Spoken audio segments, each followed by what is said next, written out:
안녕하세요. 올랜도 캠입니다. 오늘은 엔비디아와 네비우스의 관계에 대해서 한번 알아보는 시간을 갖도록 하겠습니다. 자, 3일 전에도 엔비디아하고 AMD에 대해서 말씀을 드렸는데, 자, 그때도 주가가 많이 빠졌을 때 있죠. 주가가 흔들리고 많이 빠졌을 때 정말로 이거 자체가 브로드컴 때문에 주가가 완전히 펀더멘탈이 무너진 정도로 빠져야 되느냐. 자, 그런 것들 한번 생각해보자. 그렇게 말씀을 드렸죠. 자, 그 정도로 펀더멘탈이 무너질 정도로 빠지는 게 아니면은 그 정도 왔을 때는 조금씩 담아가는 전략들이 돼야 되지 않겠나. 자, 그렇게 말씀을 드립니다. 이번에 네비우스하고 마이크로소프트하고 공시 내용이 있었죠. 그래서 6-K 한번 보시게 되면 마이크로소프트와 상업적인 계약에 있다. 이렇게 보시면 되는데 뭐 여러 가지 말들이 많은데 결론적으로 봤을 때는 GPU의 인프라 용량에 대한 액세스의 권한을 갖다가 제공한다. GPU의 서비스를 제공한다. 그 이야기가 되겠죠. 그래서 GPU 서비스는 2025년과 2026년도에 걸쳐서 여러 차례 배포할 예정에 있다. 저렇게 말하고 있고 결국은 GPU가 있어야 된다는 이야기겠죠. 그럼 누가 GPU를 가지고 있느냐? 엔비디아가 가지고 있다는 겁니다. 이게 없이는 안 된다는 이야기가 되겠죠. 결론적으로 본다면은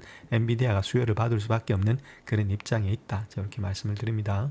이번에 마소와 네비우스가 일어났던 거래 있죠. 이 자체 거래 자체는 아무래도 데이터 센터의 투자만으로는 AI 수요의 폭증을 갖다가 감당할 수 없는 현 구조의 한계 때문이다. 이렇게 보면 되겠죠. 그래서 외부의 AI 인프라의 전문 기업과 대규모의 아웃소싱을 보완한다는 그런 점에서 의미가 크다는 겁니다. 지금 수요가 많다는 이야기가 되고 있죠. 그래서 이런데 GPU의 인프라 공급 업체는 네오클라우드라고 불릴 수 있는데 코웨이브 아니면은 네비우스다 이렇게 보시면 됩니다. 근데 결론은 코웨이브란지 네비우스 이런 데다 다 지분도 투자하고 있고 계속해서 일단은 협력 관계 있는 것이 누구냐면 엔비디아다. 자, 이렇게 보시면 되겠죠. 자, 같은 일단 자회사다. 요 개념으로 가져가시면 됩니다. 그래서 AI 인프라의 값어치와 컴퓨터 파워의 자체의 경쟁력 이런 것들이 산업의 가치 사슬 내에서 전면적으로 부각된 상징적인 사건이 되지 않겠는가. 자, 그렇게 보여지고 있고 특별히 네비우스의 연간 GPU 구매액은 지금 이제 10배 정도가 늘어났습니다. 그래서 한 2조 원에서 한 20조 수준으로서 증가됐다 이렇게 보시면 되겠죠. 이 정도로 많이 늘어났다는 겁니다.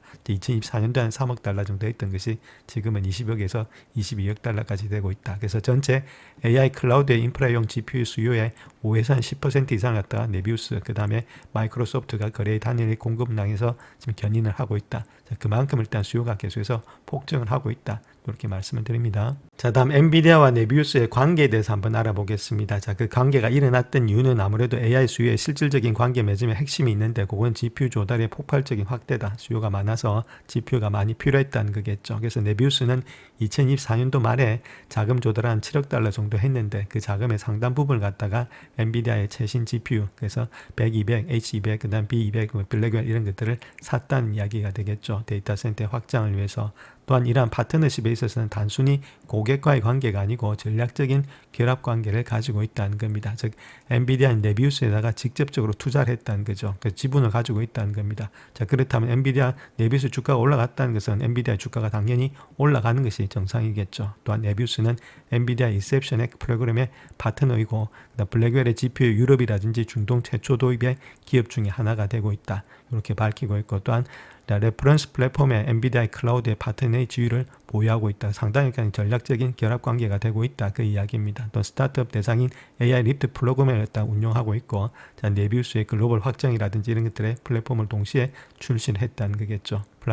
핀란드, 프랑스, 영국 이런 데서 결과적으로 네비우스의 AI에 특화된 클라우드 매출 자체가 폭증하는 순간 동시에 엔비디아의 GPU의 출하라든지 매출의 시장 점유율이 직감적적으로 강화되는 구조가 되고 있다. 그래서 결론적으로 보면은 네비우스가 일단 매출이 증가되면은 엔비디아의 매출도 증가되는 그런 구조다. 자, 이렇게 먼저 말씀을 드립니다.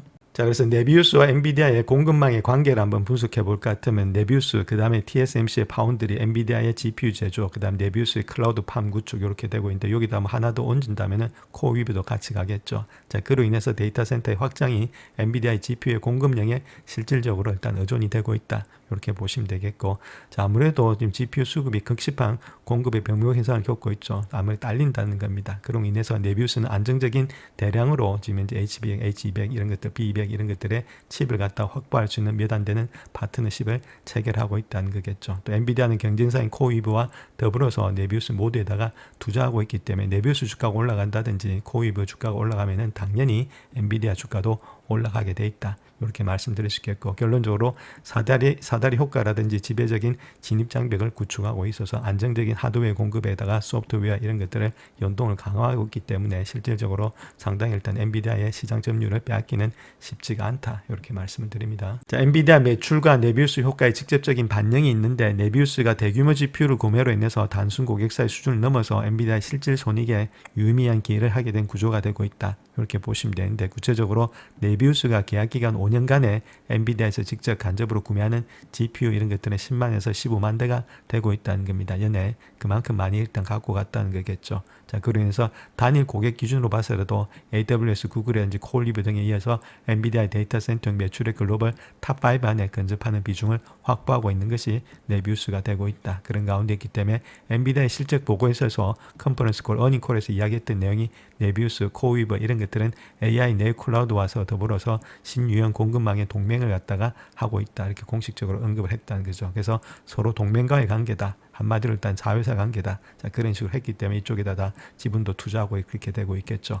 자, 그런 가운데이기 때문에 아무래도 네비우스 효과가 직접적으로 반영되고 있는 것이 엔비디아의 매출이다. 이렇게 말씀을 드리겠습니다. 자, 그래서 내용을 한번 정리해 볼 것 같으면 엔비디아 연 매출 자체가 이제 2024년도에 한 609억 정도 되었죠. 자, 그런 것들이 2025년도에는 1,304억 정도가 되었다는 겁니다. 한 114% 정도가 성장이 됐는데, 자, 그 안에는 이런 것들이 포함이 되고 있다는 겁니다. 첫 번째, 네비우스의 GPU 구매가 자체가 한 3억 달러에서 지금 20에서 22억 달러까지 늘어났고, 5년 누적으로 본다면 100억 달러 이상이 전망이 되고 있다. 자, 이런 것들이 성장되니까 당연히 엔비디아가 성장이 되겠죠. 자, 두 번째, 코어웨이버 수주도 마찬가지입니다. 119억 달러 정도 됐던 것이 지금은 300억 달러의 백로그를 포함하면서 이 정도가 되고 있다는 겁니다. 또한 오픈 AI 등 이런 것들의 대형 고객을 가지게 되었다는 것들이겠죠. 결론 이런 것들도 결론 엔비디아의 지금 이제 수주 형태로서 늘어날 수밖에 없는 매출 구조를 가지고 있다. 이런 식으로 말씀을 드리겠습니다. 자, 그 다음 또 엔비디아의 몇 가지 소식들이 나왔는데, 엔비디아는 100만 토큰의 코딩이라든지 생성적 비디오를 위해서 제작된 루빈의 CPX CPU를 공개를 했는데, 거기서 고객이 1억 달러의 캐펙스 투자를 통해서 최대 50억 달러의 토큰의 수익을 창출할 수 있을 것으로 추정이 되고 있다. 이렇게 밝히고 있죠. 그만큼 50배 정도를 갖다가 얻을 수 있으니까 당연히 이런데 투자할 수밖에 없는 그런 입장이 있겠죠. 그래서 144개의 GPU를 탑재한 새로운 베라 루빈의 NVL 144 CPX 시스템 자체는 BG300의 NVL72보다도 7.5배가 높은 AI 성능을 제공을 하고 있다. 이렇게 말하고 있죠. 그래서 루빈 CPX를 갖다가 2026년도 후반에 출시할 예정이 있다. 자, 그렇다면 이런 것도 수요가 많이 늘어나면서 또 여러 가지 매출의 증가, 이익의 증가가 될 것으로 예측이 되고 있다. 이렇게 말씀을 드립니다. 자, 다음 또 중요한 소식이 하나 나와 있는데, 엔비디아가 AI 인프라스트럭처의 이코시스템 있죠. 생태계와 함께 더불어서 기가급의 AI 팩토리 있죠. 이런 공장에 대한 레퍼런스 디자인을 갖다 공개를 했다. 자, 그렇게 밝히고 있는데, 아무래도 전 세계 파트너란지 기업과 공유할 참조한 디자인을 갖다 개발하고 있다. 이렇게 밝히고 있고, AI 시대에 최적화된 고성능, 에너지 효율의 인프라를 구축하기 위해서 엔비디아의 옴니버스 블루프린트를 갖다가 제공을 하고 있다. 자, 이런 식으로 이야기를 하고 있습니다. 그래서 이런 것들이 많을수록 아무래도 성능 개발에 이익이 되고 있다. 이렇게 밝힐 수가 있겠습니다. 자, 그 다음 또 좋은 소식이 하나 나왔는데, 엔비디아의 블랙엘 울트라에 있어서는 ML 펄퍼 5.1의 성능을 말하고 있습니다. 퍼포먼스 이런 것들에 대해서 새로운 기록을 세우고 있는데, GB300의 NVL72 시스템은 딥시크의 R1에서 GB200 대비해서 1.4배 정도 높은 처리량을 제공을 하고 있다. 이렇게 말하고 있고, 이제 미마 3.1이라든지 405B, 그 다음에 위스플 이런 것들을 포함한 모든 새로운 벤치마크에서 GPU당 추론 기록을 보유하고 있다. 이렇게 말하고 있죠. 그래서 AI 팩토리 경제에서 중요한 효율성 향상이 보여주고 있다. 계속해서 이렇게 퍼포먼스가 좋아지고 있다. 이렇게 성능이 좋아지고 있다. 이렇게 말하고 있습니다. 자, 그러면 실전으로 넘어와서 자, 우리가 어떻게 배수를 주고 어떤 식으로 일단 적정 주가를 구하는지 한번 알아봐야 되겠죠. 지금 S&P 500의 P 레이쇼가 한 22배수 정도 되고 있는데, 자, 인포메이션 테크놀로지 있죠. 정보통신 한 28배수 정도를 받고 있습니다. 거의 한 30배수 정도를 받고 있다. 이렇게 보시면 됩니다. 자, 그런 가운데 이때 30배수 아니면은 35배수 요 정도가 아무래도 반도체는 적정한 그런 배수가 되지 않겠는가. 이런 것들은 시장 상황에 따라서 왔다 갔다 하는데, 지금의 배수는 한 요 정도가 적당할 것으로 보여지고 있다. 저렇게 말씀을 드립니다. 자, 싱킹업한 메인 페이지 오셔서 오늘 어닝 한번 보겠습니다. 어닝스 중에서도 어닝 리비전 있죠. 이건 전망치입니다. 자, 앞으로의 전망이 어떻게 될 것인지 그 이야기하고 있는데, 자, 요때 모습 있죠. 2024년도 4월 30일에 2026년도 거를 생각했는데 그때가 3.08 정도로 줬다는 겁니다. EPS가 제일 밑에 보시면은. 그 다음에 2031년도 걸 보면 5.6까지 줬다는 거겠죠. 자, 그렇게 했던 것이 2024년도 4월 달이었는데 지금 일단 요 모습에서 와 보니까 지금 이제 9월 달이죠. 자, 그럴 때 보니까 지금 4.49를 주고 있다는 겁니다. 아까는 뭐 3점 얼마를 주고 있었는데 2026년도 1월 달 자체가 지금 4.49를 주고 있다는 거죠. 제일 밑에 보시게 되면은. 자, 그런 가운데 있기 때문에 그만큼의 지금 이제 아무래도 EPS가 증가가 되고 있다는 겁니다. 이렇게 빨간선 자체가 증가가 되고 있다. 그 이야기를 하고 있죠. 그래서 이런 식으로 리비전이 계속해서 증가가 되고 있다는 게 전망치가 3에서 4로 계속해서 전망치가 올라가고 있다는 이야기가 되겠죠. 자, 그렇다면 아무래도 주가의 상승도 계속해서 일어나고 있다. 이렇게 보시면 됩니다.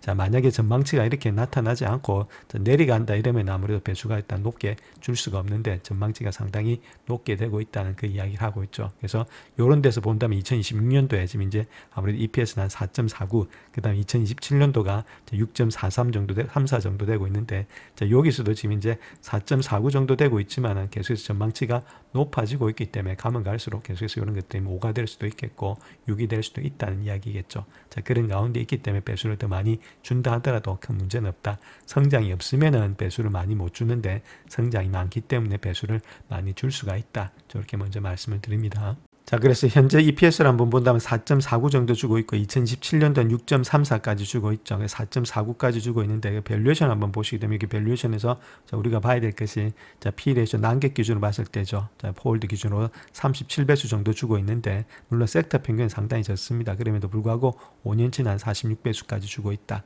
자, 그 다음에 이런 것들이 이제 합당하게 되고 있는 이유가 패그 배수 있죠. P를 갖다가 G로 나눈 배수. 아무래도 성장이 많을수록 좋겠죠. 그런 가운데 있기 때문에 숫자가 적은 것이 좋습니다. 자, 분모가 크니까. 자, 그렇게 했을 때 0.99 되고 있고 섹터 평균 1.85, 5년치도 1.71 정도 되고 있다. 성장이 계속해서 증가가 되고 있다는 그 이야기이기 때문에 이 정도의 배수를 줘도 큰 무리는 없다. 뭐 35배수 아니면은 30배수 정도는 충분히 받을 수 있는 그런 지금 이제 구조가 되고 있는 것이 아니겠는가. 자, 그렇게 보여줄 수가 있겠죠. 자, 그렇다면 우리가 여기서 일단 봐야 될 것이 아까 보셨듯이 EPS를 본다면은 다시 한번 돌아가셔서 EPS 한번 보겠습니다. 그때 EPS 자체가 어닝 리비전에서 봤죠. 4.49 정도 되고 있죠. 그렇다면 4.49에다가 우리가 한번 계산해 봐야 될 것이 4.49를 주고 있고 여기다가 30배수 아니면 35배수까지도 줄 수 있다는 겁니다. 그렇다면 157불 정도 나오고 있죠. 자, 그 정도 나오는 것이 지금 현재 모습 속에서 2026년도다. 이렇게 보시면 되고 그 다음에 2027년도를 본다면 6.34까지 나오고 있죠. 그럼 여기다가 6.34를 한번 곱해 보겠습니다. 6.34에다가 한 30배수 아니면은 뭐 35배수까지 줄 수 있는데 30배수 한다더라도 190불까지는 갈 수가 있다는 거겠죠. 그게 자체가 2027년도가 일단 그렇게 땡겨올 수 있으니까 지금 2025년도니까 2020년도 땡겨오면은 지금 모습에서 한 160불 정도는 주고 있고 자, 그 다음 연도를 가게 되면은 190 정도를 받을 수가 있다 이렇게 보시면 되겠죠. 그런 가운데 있다면 요 사이에 있다고 생각을 하고 있고 자, 아무래도 지금 이제 10월 달이 되고 있으니까 거의 2027년도 거를 일단 땡겨서 와야 되지 않겠나. 자, 그렇게 생각이 되고 있습니다. 그래서 6.34거를 땡겨서 오게 되면 한 190불 정도를 우리가 줄 수가 있다. 이렇게 일단 간편하게 보면 이렇게 줄 수가 있겠죠. 그래서 요 정도의 적정 주가를 하더라도 지금의 가격보다는 낮기 때문에 충분히 우리가 먹을 게 있다. 이렇게 말씀드립니다. 자, 그렇다면 우리가 실전에 들어와서는 지금 보시게 된 150불 라인대 있죠. 자, 그 라인대에서는 상당히 일단 지금 이제 2026년도에 EPS에서 가장 일단 적게 주는 가격이었습니다. 160불, 150불 때는. 그러니까 150불 대 밑으로 온다면 더욱더 많이 담아가야 되겠고. 자, 그렇지 않고 여기서 반등이 나올지, 여기 위에서 반등이 나올지 알 수가 없다는 겁니다. 자, 그런 가운데이기 때문에 지금 고점 대비해서 내려왔던 폭을 본다면 10% 이상이 빠졌죠. 자, 그럴 때는 조금씩은 우량주에 한해서는 지금 우량주가 아니고 잡주 같으면 더 빠질 수가 있는데 우량주는 지금 조정이 일단 깊지가 않습니다. 이렇게 왔다가 가는 조정이 그렇게 깊지가 않고 그런 가운데이기 때문에 여기서 반등이 나올 수도 있고 자, 여기서 반등이 나올 수도 있겠죠. 근데 안 좋은 종목들은 일단 조정 깊이가 훨씬 더 깊습니다. 조비 같은 거 떨어지는 폭이 상당히 많죠. 근데 이런 것들은 우량주는 폭이 적기 때문에 어느 정도는 여기서는 담으셔야 된다. 그래서 10% 아니면 15%, 20% 자기의 가지고 있는 시드에서 조금은 담으시고 그 다음 나머지는 여기서 또 기다리신다는 거죠. 기다리시면 그때까지 내려오면 또 담을 수가 있으니까 그렇게 해서 편안하게 매매를 하시면 된다. 저렇게 말씀을 드릴 수 있겠고, 조금 더 장을 계속해서 지켜보시는 분들 한해서는 1시간이나 30분 봉을 보시면서 이런 식으로 대응을 하시자, 이렇게 말씀을 드릴 수 있겠죠. 그래서 이때까지 내려왔던 폭이 어느 정도는 일단 좀 줄어들면서 쌍바닥이 났다는 겁니다. 쌍바닥 내지는 이렇게 헤드앤숄더, 역 헤드앤숄더가 나타났죠. 자, 그렇다면 지금부터는 하락의 추세에서 좀 벗어나서 상승의 추세로 좀 전환이 되고 있는 그런 입장이 있다는 거겠죠. 자, 물론 이것이 차트상으로 항상 맞는 것은 아닙니다. 그럼에도 불구하고 이때까지 내려왔던 하락을 어느 정도는 일단은 지금 이제 추세 자체가 반전이 돼 있는 상태에 있겠죠. 그럼 그때부터는 또 상승이 될 수 있으니까, 자, 고를 때 내려왔을 때 조금씩 담아가는 그런 전략들이 필요할 때다. 저렇게 보시면 되겠습니다. 그렇게 이런 식으로 하시게 되면 밸류에이션 구한 다음에 차트에 대입하시면은 크게 잃을 것은 없다. 우량주에 한해서는. 자, 그런 식으로 매매하시고, 제일 중요한 것은 매출의 성장과 이익의 성장이 일어나고 있는지, 자, 그런 것들을 아시게 되면 아무래도 배수라든지 이런 것을 주는 데 있어서도 크게 어려움이 없을 것으로 예측이 되고 있습니다. 자, 그래서 우리가 미국 주식을 하시면서 이런 거 하나는 있어야 되지 않나 그렇게 생각을 합니다. 자, 메인 페이지 오셔서 링크 누르시게 되면 싱킹 알파라고 되어 있죠. 프리미엄 요거 하나 정도는 가지고 계시면은 아무래도 배수라든지, 자, 앞으로의 전망들 이런 것들 볼 수가 있으니까, 자, 이런 것들 한번 지금 이제 싱킹 알파에서 조금 할인하고 있으니까 이런 데 한번 보시고, 자, 이런 거 하나 정도는 아무래도 미국 주식 할 때는 좀 필요한 그런 도구가 되지 않나 그렇게 생각을 합니다. 영상을 끝까지 시청해 주셔서 감사합니다. 영상이 도움이 되셨다면 구독과 좋아요 부탁드립니다. 감사합니다.